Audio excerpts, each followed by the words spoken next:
Welcome to the London Jesuit Centre. My name is John Moffatt. Let's now look at one early 20th century alternative to Thomas's account of the end of the world and some of the challenges from modern cosmology. We'll then finish with a reflection on the long process of the development of theological ideas that we've been following and how we can help people reintegrate an intelligent understanding of that process into their life of faith. So, let's begin with a 20th century take on the end of the world. We've mentioned several times in this and the previous series how the Jesuit paleontologist Teilhard de Chardin attempted to reconcile traditional Christianity with evolutionary theory. Teilhard actively made use of a core claim from the biblical texts, particularly in John's Gospel and the letter to the Colossians, that the world was created through Christ.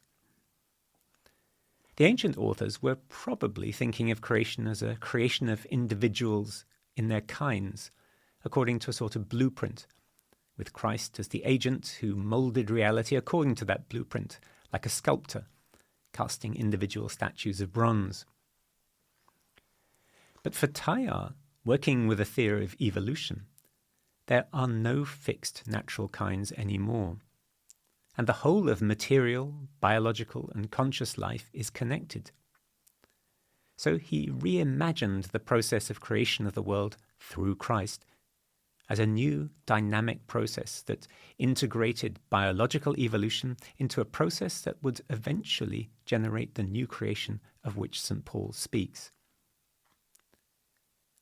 Teilhard's material world already contains consciousness, even in the simplest elements.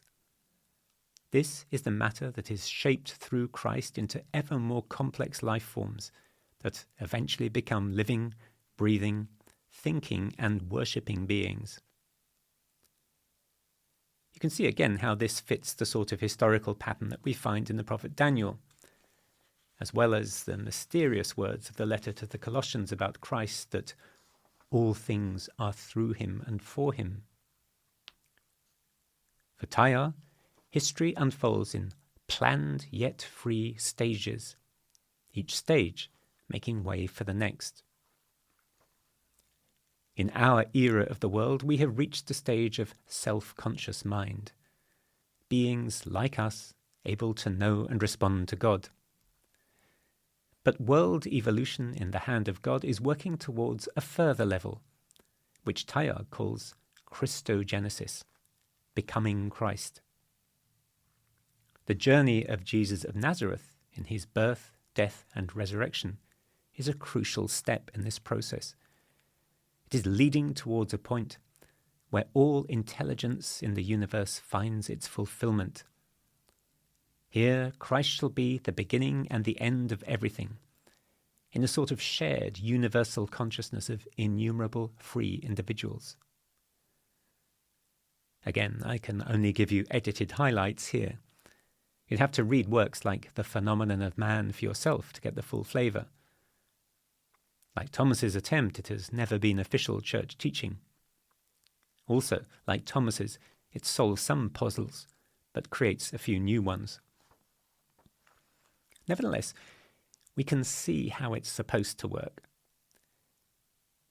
Teilhard is attempting to bring together the standard science of his day and the biblical vision that creation is one day going to be completed when the Lord returns and this world, with all its injustices, comes to an end.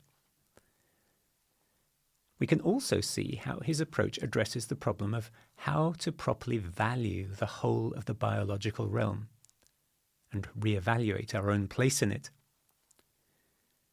Teilhard's approach has prompted some recent theologians to explore the notion of deep incarnation. In classical Christianity, the doctrine of incarnation tends to focus on the fact that God became a human being, though, as we saw with Thomas, it always insists on the importance of the material world and the reality of the human body. But in our own day, we are more conscious than Thomas of the continuity between the realm of the human and the rest of biological life. Deep incarnation says, yes, the Son of God became a human, But by becoming a human, he became a part of the whole biological realm, of which humanity is an integral part. It follows that if we are to take salvation seriously, we cannot, like Thomas, limit it to humans. We must remember Paul's picture in Romans, the whole creation groaning as it waits for its liberation. Cosmic justice and salvation embrace the whole of the biological realm.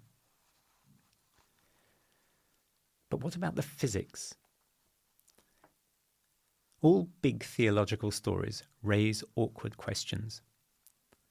Perhaps the big puzzle for modern Christians here is to sort out in purely physical terms what it would mean for the universe or the world to come to an end. Thomas tried to answer by building on the science of his day. So how would we do that? And how would we imagine what came after? One bit is easy. We have lived for 70 years with the fact that we have the technology to wipe out human life as we know it on our planet. And more recently, we have begun to recognize that our collective lifestyle poses an existential threat to life as we know it. That's alongside the 3 or 4 other ways that life on the surface of the Earth could be destroyed by anything from asteroids to solar flares. From that point of view, an apocalyptic worldview gives a much more accurate picture of life on the planet, and indeed in human society, than the old Aristotelian confidence that this world would go on forever, just the same. Our little bit of the universe, just like our human societies, is in a constant state of unstable equilibrium. But that seems a bit parochial if we are supposed to take the whole of creation into account. One little planet on the outer edge of one medium-sized galaxy amongst the billions expanding across space-time. Obviously, the sun will one day turn into a red giant and swallow it up. But what is the place of that event in the grand narrative of the evolution of everything? However, when it comes to questions about the universe as a whole, we're spoilt for choice. There are at least 3 different sorts of multiverse available for speculative physicists. Space and time themselves become increasingly weird at the edges, and we haven't even mentioned the mysterious world of quantum stuff. The shape and dynamics of the natural world, including the higher cosmos, are proving difficult to pin down. There is no one agreed picture we can use as a basis to reimagine what life beyond this world might mean, whether as individuals or as part of a new community in a kingdom of heaven. As a result, in some ways, Christians today are much closer to the position of the New Testament writers. Those writers also had a multitude of plausible speculations about the material universe to choose from, each one suggesting a slightly different way of interpreting that primary biblical narrative of salvation. And that usefully reminds us once more that the Christian story, like most religious and philosophical stories of any value, is fundamentally personal, about people and their relationships and their relationship with God and the world.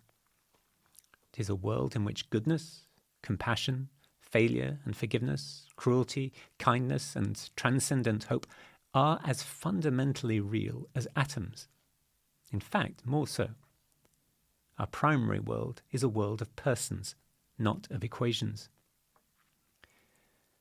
So it may be enough for every generation to find a way of telling a personal story about the end of time that makes sense, and a way that preserves rather than destroys our sense of our own humanity. The Gospels offer us again and again the language of the marriage feast, that great high point of human celebration. The realization of love, unity, freedom, commitment and celebration, not just for 2 people, but for all humanity. The great 20th century Swiss theologian Hans Urs von Balthasar was actively suspicious of attempts to squeeze the Christian narrative into philosophical or scientific or political theories in this world, whether with Teilhard's focus on evolution or Christian socialist ideals of political progress. So he draws on biblical language, especially the different ways that Paul strives to articulate the nature of Christian hope. He emphasizes the drama of the relationship between God and the world, an existential drama for every person called to live as a Christian, in the world, but not of the world. He approaches the discussion of human destiny from the perspective of a real experience of suffering and joy, of a people whose lives are drawn ever more into the love and glory of God, revealed in Christ, crucified and risen.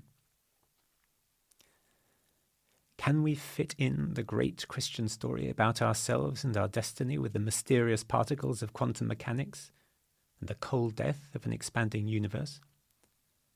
Perhaps, perhaps not. But such efforts may prove less important for helping people make human sense of their life's journey. Thank you for listening, and see you next episode.